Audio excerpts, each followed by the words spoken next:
No es sencillo en cuanto a introducir el contexto de por qué hablar de algo así. Creo que no entender ciertas cosas muchas veces hace que vivamos un poco como en una duda de conceptos, ¿cierto? Con una neblina sobre lo que realmente pasa. Comencé a leer este libro que se llama La voz insubordinada, volumen 1, y es un libro que es una recopilación de 22 números de la revista La Voz del Insubordinado, La Voz del Insubordinado, del Valle de Aconcagua. Este libro lo encontré caminando por el centro de Santiago, se lo compré a una niña que tenía una editorial independiente y que les voy a dejar acá. Se llama Estructuras Rotas. Esa es la editorial de la niña. Le compré este libro y le compré otro, el volumen 2, y otro más de la Silvia Federici, que por ahí está. Y bueno, lo tengo hace harto tiempo este libro, yo creo que va más de un año, si es que no dos. Y en ese proceder, podríamos decir, estuve leyendo un capítulo que se llama El ecologismo frente al progreso. Yo a veces hablo un poco mal, así que... El ecologismo frente al progreso. Bueno, entonces, que se sepa que de acá viene lo que vamos a conversar hoy día. Si bien a mí personalmente me gusta mucho entender conceptos porque siento que explican las realidades, nos ayudan a comprender mejor el contexto del momento en el que estamos históricamente y por qué las cosas funcionan como funcionan. Nada, empecemos con el contexto. ¿Por qué vamos a hablar de esto? Bueno, si hablamos de sociedad, hablamos de ecologismo, hablamos de un momento en el cual nos encontramos hoy día como planeta, como seres humanos, en un contexto que es complejo, un contexto que nos obliga a replantearnos lo que aprendimos, que nos obliga a entender por qué estamos en el momento en el que estamos, ¿cierto? En términos medioambientales, en términos sociales, incluso económicos. Y es por eso que me parece interesante que también como personas pensantes entendamos qué es lo que sustenta el momento histórico en el que estamos. Y en ese sentido creo que es súper importante hablar de sistemas, hablar de economías, hablar de historia, inclusive de política, porque desde ahí también se articulan las ideas, se crean nuevos pensamientos, se puede dialogar con otras realidades y con otras visiones del mundo.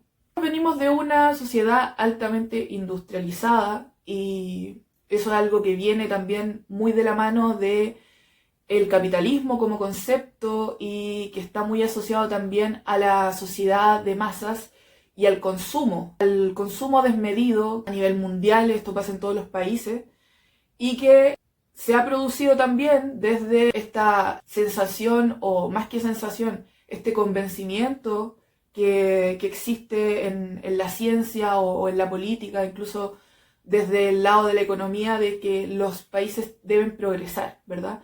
Deben progresar, deben desarrollarse, y que esa es la manera en la cual vamos a evitar la miseria como países, o vamos a salir del estancamiento, ¿cierto? Y vamos a en algún momento poder tener una economía sumamente próspera, ¿cierto? Para todos y todas.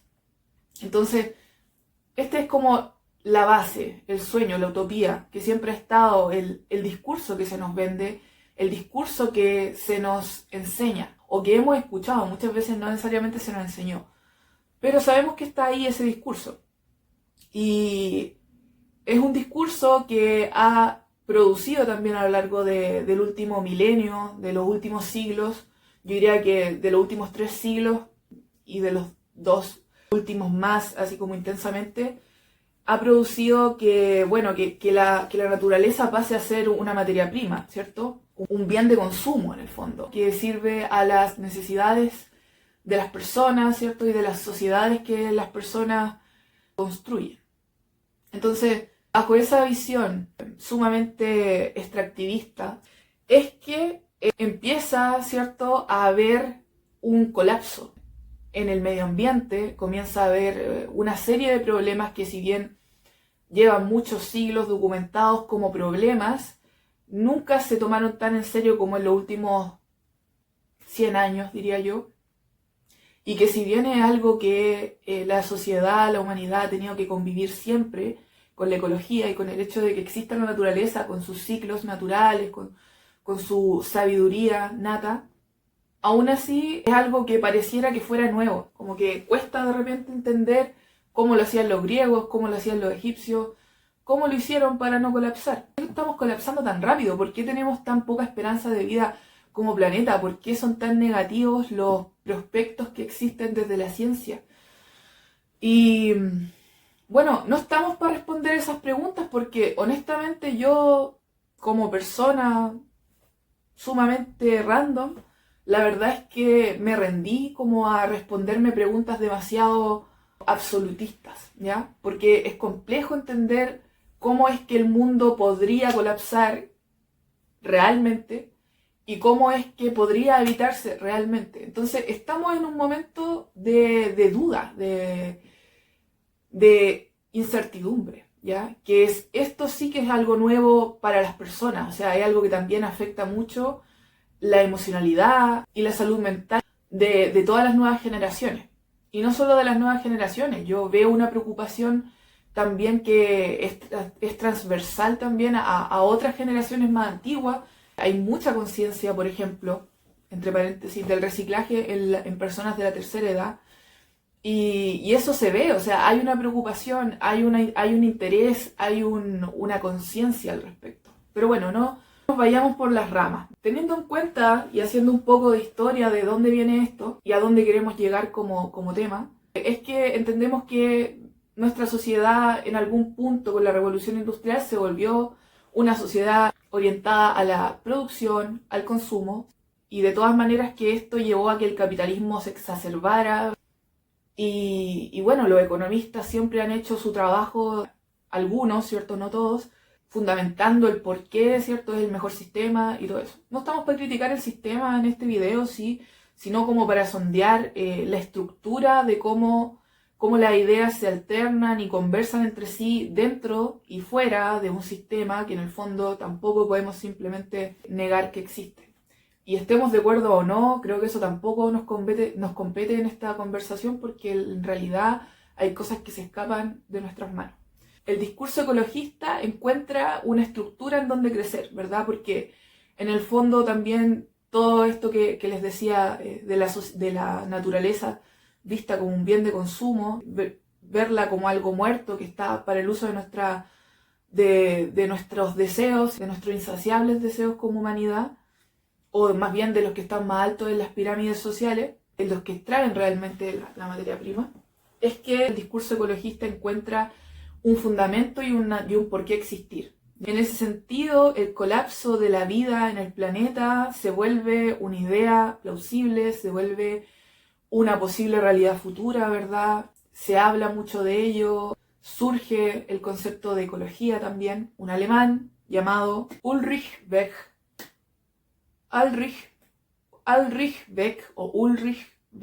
postula la teoría de la sociedad de riesgo. Y esta teoría, curiosamente, yo no la había escuchado. Y es una teoría que me parece sumamente importante tener en cuenta porque me hizo acordarme también de las teorías como más recientes que se han hablado de la sociedad del cansancio, por ejemplo, y otras. Pero la teoría de la sociedad de riesgo nos lleva a la concepción de que existe una incertidumbre generalizada, ¿verdad?, respecto a un posible colapso de la sociedad que hace sentir una incertidumbre del futuro, justamente lo que estábamos conversando. O sea, entonces surge una conciencia de los nuevos peligros medioambientales, nuevos, viejos, ¿cierto?, que se mantienen y otros que se crean, pero hay una conciencia ya mucho más clara de que esto existe y no solamente es una idea, ¿verdad? Y ya no se termina la cadena de producción donde yo termino de comprar y me voy feliz con lo que me compré a la casa, ¿cierto? Sino que existe toda una postproducción, existe todo un efecto, ¿cierto?, de lo que hacemos y que también de alguna u otra manera en algún punto se intenta responsabilizar más al individuo que cuestionar al sistema, pero vamos para allá. Por lo tanto, esta sociedad de riesgo postula Ulbeck, se centra en una grieta, dice, una grieta entre la desconfianza que se generó del discurso sobre que el desarrollo nos va a llegar al progreso y la posibilidad real y catastrófica de una destrucción de la civilización, del planeta. Incluso a veces no necesariamente de un apocalipsis, ¿cierto? Como clásico, sino que es suficiente a veces con saber de que podría desaparecer cierta parte del planeta, podría desaparecer cierto territorio, podrían desaparecer ciertas condiciones que hacen que la vida sea posible. Y eso, sin duda alguna, que nos posiciona en una situación incómoda. Estamos en un choque con la realidad donde se nos cae, ¿cierto?, la ilusión del progreso infinito, de este pensamiento un poco mágico de que las cosas nunca se van a acabar. Chocamos con la realidad de que esto en realidad no es posible, de que existen límites físicos, existen límites planetarios. Y por otra parte, en la posibilidad real de que ocurra algún tipo de catástrofe medioambiental, que en el fondo abarca todo. Entonces, no es una situación fácil, yo creo, para ninguna generación que en este momento está con vida, transitar, ¿cierto?, estas emociones, estos pensamientos, estas dudas existenciales. No basta con ver comerciales que nos muestren que se están haciendo esfuerzos, que sin duda es algo bueno, pero no basta tampoco con eso. Muchas veces incluso no basta con las políticas que se anuncian desde los gobiernos, porque sabemos que en el fondo no es algo que se pueda solucionar tan fácilmente, no es algo pequeño, ¿cierto? Y de alguna u otra manera también todos sabemos que el futuro siempre es y ha sido incierto. En algún punto se nos escapa de la bola de cristal y ya no hay una forma de predecirlo, aunque la ciencia lo quiera, ¿ya? La ciencia siempre ha estado tratando de hacer sus predicciones, sus pronósticos, pero muchas veces no pasa lo que dice la ciencia, o pasan cosas peores. Entonces, realmente es un misterio el futuro, es una incertidumbre el futuro. Y vaya que es distinto vivir hoy en día con esa visión de futuro, que con la visión de futuro que traían, no sé, nuestros padres, nuestros abuelos, y todas las generaciones hacia atrás que soñaban con la riqueza, que soñaban con el éxito, que soñaban con un mundo sin fin, un mundo sin fronteras en términos de recursos, ¿verdad? En una serie de beneficios sin consecuencias. Y eso ya no existe para nosotros, no existe porque sabemos que cada acción representa un impacto, representa un efecto, ¿cierto? Entonces, ya teniendo en cuenta eso, que es una teoría que viene ya desde el 1986, no es tan reciente, pero tampoco es tan antigua, toda esta serie de conceptos y definiciones nos llevan a entender que el movimiento ecologista y medioambiental que se fue consolidando a través de los años tenía un porqué mucho más fuerte, y en este sentido es donde vienen dos definiciones que me parece súper importante entender, que son medioambientalismo y ecologismo. En el ecologismo tenemos que las ideologías de base que estructuran este pensamiento chocan con el sistema imperante, ¿cierto? Chocan con las ideas del capitalismo y por ende se cuestionan en sí la economía que nos sustenta en estructura, ¿cierto? Y en las bases de lo que somos como sociedad. Y por ende también crea y busca alternativas, cuestiona el sistema en sí, cuestiona los métodos de producción, cuestiona cómo se utiliza la propaganda, cómo se estructuran los gobiernos, está estrechamente vinculado con la política porque no tiene miedo, ¿cierto?, de cuestionar todo el esqueleto de ideologías que hay detrás del sistema que nos ha llevado a esta crisis medioambiental. Hace el ejercicio también de sacar al ser humano del centro y ponerlo como un elemento más en la naturaleza. La naturaleza en sí misma es más importante que nosotros y vivimos en un ecosistema, ¿cierto?, que está conectado entre sí, que no puede sobrevivir solo, que la naturaleza nos gira en torno a nosotros y por ende ya no puede seguir así funcionando y no va a seguir funcionando si es que no se cuestiona la semilla de todo. Por otra parte, el ambientalismo no se cuestiona directamente toda esta serie de problemas, sino que más bien reconoce que hay una afectación debido al desarrollo y al progreso, pero no se cuestiona tan duramente la participación del ser humano en esto, ¿ya? O sea, no lo quita de su centro, sino más bien lo sigue perpetuando en esta posición central, donde todo gira en torno al ser humano y desde aquí busca un mejoramiento, ¿cierto? Aquí es donde entra, por ejemplo, el desarrollo sustentable como opción de mejora. El desarrollo sustentable, tal como lo dice la palabra, no implica una desaceleración, no implica un decrecimiento, sino que más bien sigue apostando por el desarrollo, pero le agrega el concepto de sustentable, ¿verdad? Y aquí es donde obviamente lo que se hace en el fondo es bajarle un cambio a la máquina, bajarle la velocidad a la máquina. Veamos hasta dónde podemos llegar si bajamos la velocidad, podemos disminuir la cantidad de materia prima, y así podemos tratar de avanzar un poquito hacia la economía circular, pero en el fondo no hay una crítica acérrima al sistema, ¿verdad? Ni a cómo funciona. Entonces, en este sentido, genera esta sensación de responsabilidad al individuo y sigue perpetuando también el neoliberalismo, lo sigue en el fondo protegiendo de alguna u otra forma. Aunque no tenga que ser de manera explícita. En ese sentido, acá hay una frase que me gusta mucho que dice: de este modo, la historia ecológica puede verse como la culminación de la historiografía de la época capitalista. Claro, con estos conceptos entendemos que una vez que llega todo el boom, ¿cierto?, de la ecología y de todo lo que son estos cuestionamientos medioambientales, es que también a la par estamos viviendo la culminación de una época álgida del capitalismo. Esto no puede ir sino de la mano con la economía, con la historia, con lo que va pasando en el mundo en términos de las estructuras del poder incluso. Nos presenta una nueva pregunta, nos presenta nuevos problemas ideológicos, nuevos problemas sociales.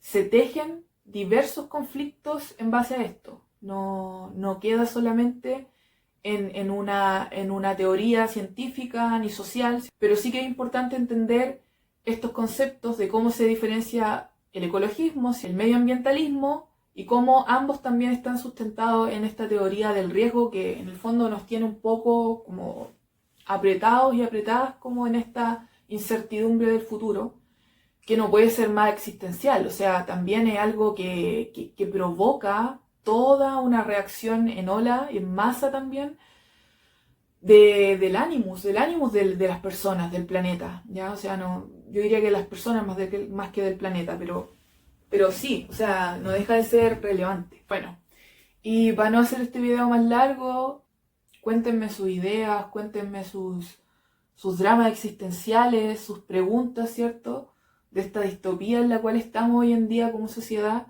la decadencia del siglo XXI. Quizás en otro capítulo podamos ver cómo también desde el ecologismo surgieron dos ideologías que vienen también a cuestionar más fuertemente el lado político de la ecología social y el ecosocialismo. Pero eso quizás lo veamos en otro capítulo. Dime tú qué piensas sobre esta teoría, ¿te parece interesante? ¿Te afecta realmente la sensación de incertidumbre en el futuro? ¿No te importa? ¿Es algo que te preocupa? Para mí, realmente he pasado por muchas etapas, desde momentos de mucha rabia y necesidad de moverme por lo que creo, por las causas en las que quiero actuar, y por momentos de desesperanza, de tristeza, de resignación. Y por otra parte, a veces en una mezcla, ¿cierto?, extraña, un equilibrio entre que te importe y no te importe. Y también en algún punto en reconocer la irrelevancia que tenemos como seres humanos en este punto de la historia, en este punto de la galaxia, y simplemente dejar que las cosas pasen, ¿cierto? Soltar el control o la ilusión del control que tenemos a veces de que podemos hacer algo. Aunque sí podemos hacerlo, de todas maneras que a veces también es válido no hacer nada.